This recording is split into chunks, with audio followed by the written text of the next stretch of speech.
କେମିତି ଲାଗୁଛି ଆପଣଙ୍କୁ? ନାଇଁ ଶୁଣନ୍ତୁ ମୁଁ ଏଠି ରହିଲେ ଆସିକି 30 ବର୍ଷ ପାଖାପାଖି 30-35 ବର୍ଷ ଏତେ କର୍ପୋରେଟର ଗଲେ ଆଙ୍କ ଭଳିଆ କର୍ପୋରେଟର ସଚୋଟ ମାନେ ଯେଉଁ କହନ୍ତି ଆପଣ ଯେକୌଣସି ଲୋକ ପଚାରନ୍ତୁ 65 ବେଳେ ଯେକୌଣସି ଲୋକ ପଚାରନ୍ତୁ ଗରିବଠୁ ଛୋଟଠୁ ମାନେ ଗରିବ ଲୋକଠୁ ପଚାରନ୍ତୁ ସେ ମୋର ଆମ ସୁଭାଷ ନଗର ବସ୍ତିରେ ଗୋଟେ ଘଟଣା କହିଦେଉଛି ଏମ୍ସରେ ଜଣେ ଇଞ୍ଜିନ୍ ତାର ଖରାପ ହେଇଥିଲା ସାଙ୍ଗେ ସାଙ୍ଗେ ରାତି 2ଟାରେ ଯାଇ ପହଞ୍ଚିଲୁ ସାଙ୍ଗେ ସାଙ୍ଗେ ସେ ସାହାଯ୍ୟ କଲେ ସେଇଭଳିଆ ଲୋକକୁ ଗୋଟେ ତାଙ୍କରି ଗାଁରେ ଆମେ ସେ କ'ଣ ମନକୁ କର୍ପୋରେଟର ହେଇଗଲେ ଏଇ ଲୋକମାନେ ତାଙ୍କୁ ଭୋଟ୍ ଦେଇଛନ୍ତି ଯେତେ ଖରାପ ଲୋକ ହେଇଥାନ୍ତେ ଯେତେ ଖରାପ ଲୋକ ହେଇଥାନ୍ତେ କି ଗୁଣାଗର୍ଦ୍ଦି ଲୋକ ହେଇଥାନ୍ତେ ଏ ଲୋକମାନେ ଭୋଟ୍ ଦେଇଥାନ୍ତେ ତାଙ୍କୁ ଟଣା ହେଉଛି ଶୁଣନ୍ତୁ ଗୋଟେ ଜାଗାରେ ତାଙ୍କର ସେ ସ୍ୱାଧୀନରେ ଆଜି ପର୍ଯ୍ୟନ୍ତ ଅଛି ଆଜି ପର୍ଯ୍ୟନ୍ତ କେଉଁ ଦଳକୁ ସେ ଯାଇନାହାନ୍ତି କିନ୍ତୁ ତାଙ୍କର ସେଇ ଦଳ ଯେଉଁ ବିପକ୍ଷ ଦଳ ଅଛି ମୁଁ କହୁନି ସେ ନାଁ କହୁନି ସେ ଯେଉଁ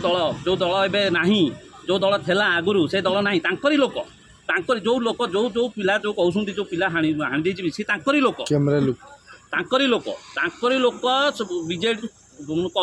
କହିଦେଲେ ହିଁ କିନ୍ତୁ ତାଙ୍କରି ଲୋକ ଏଇସବୁ ଯେଉଁ ଅଦା କରିଛୁ କାମ କରୁଛନ୍ତି କେମିତି କଳିଟା ହେଲେ କର୍ପୋରେଟର ନାଁ ବଦଳାଇ ହେବ ଯେତେବେଳେ କର୍ପୋରେଟର ଯେତେ ଆମେ ଥାନା ବାଲାକୁ ଇନ୍ସପେକ୍ଟର ଇନକ୍ୱାରି କରିବାକୁ କହୁଛୁ ଠିକ୍ ସମୟରେ ଠିକ୍ ଇନକ୍ୱାରି କରନ୍ତୁ ନବେ ଆମ ସୁଭାଷ ନଗରର 5000 ଲୋକଙ୍କୁ ନେଇକି ରାସ୍ତାକୁ ଯିବୁ ଆମେ ଥାନା ଘେରାଉ କରିବୁ ଯେତେ ଠିକ୍ ନ୍ୟାୟ ନ ମିଳେ କର୍ପୋରେଟର ବାବୁଙ୍କୁ ଏତେ ଠିକ୍ ନ୍ୟାୟ ନ ମିଳେ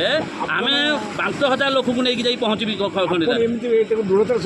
ହଁ ଦୃଢ଼ତାର ସହିତ କହୁଛି କାରଣ ସେ ଗରିବ ଲୋକଙ୍କ ସାଥୀ କରୁଛି ଗରିବ ଲୋକଙ୍କୁ ସେ ସାହାଯ୍ୟ କେତେ ଗରିବ ଲୋକଙ୍କୁ ସାହାଯ୍ୟ କରେ ଆପଣ ଯାଆନ୍ତୁ ସୁଭାଷ ନଗର ଯେକୌଣସି ପଚାରନ୍ତୁ 65 ୱାର୍ଡ଼ରେ ଏଠି ପଚାରନ୍ତୁ ଯେଉଁଠି ପଚାରନ୍ତୁ ସୁଭାଷ 65 ୱାର୍ଡ଼ରେ ଫାଷ୍ଟରୁ ସେକେଣ୍ଡ ସମସ୍ତେ କୁହନ୍ତୁ ସୁଭାଷ ନଗରରେ ରାଜ ଚାଲିଥିଲା ସୁଭାଷ ନଗର ରାଜ ଚାଲିଥିଲା ବହୁତ ବଡ଼ ବଡ଼ ଲୋକଙ୍କର ରାଜ ଚାଲିଥିଲା କିନ୍ତୁ ଶମ୍ଭୁ ବାବୁ ଆସିଲା ଦିନଠୁ ସୁଭାଷର ଆଉ ରାଜ ନାହିଁ ବହୁତ ଲୋକ ବାହାରୁ ଏଇ ପାଖାପାଖି ଗାଁ ଲୋକ ସବୁ ତାଙ୍କ ସେଠି ଯାଇକି ରାଜ କରୁଥିଲେ ଗରିବ ଲୋକ ରାଜ କରୁଥିଲେ କିନ୍ତୁ ଏବେ ଶମ୍ଭୁ ବାବୁ ଆସିଲା ଦିନଠୁ ତାଙ୍କର ଆଉ ସେଠି ରାଜ କି ନାହିଁ ଏବେ ବହୁତ ଶାନ୍ତିରେ ଚାଲିଛି ସୁଭାଷ ନଗର ପୁରା ଶାନ୍ତିରେ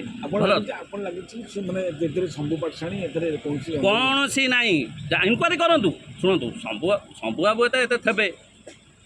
ଆରେଷ୍ଟ ହେବେ ଯାହା ହେବେ କିନ୍ତୁ ଶମ୍ଭୁ ଆମେ ପୁରା 100% ସିଓର ଯେ ଶମ୍ଭୁ ବାବୁ ଏଥିରେ ନାହାନ୍ତି ଯେତେ ଶମ୍ଭୁ ଇନକ୍ୱାରି କରନ୍ତୁ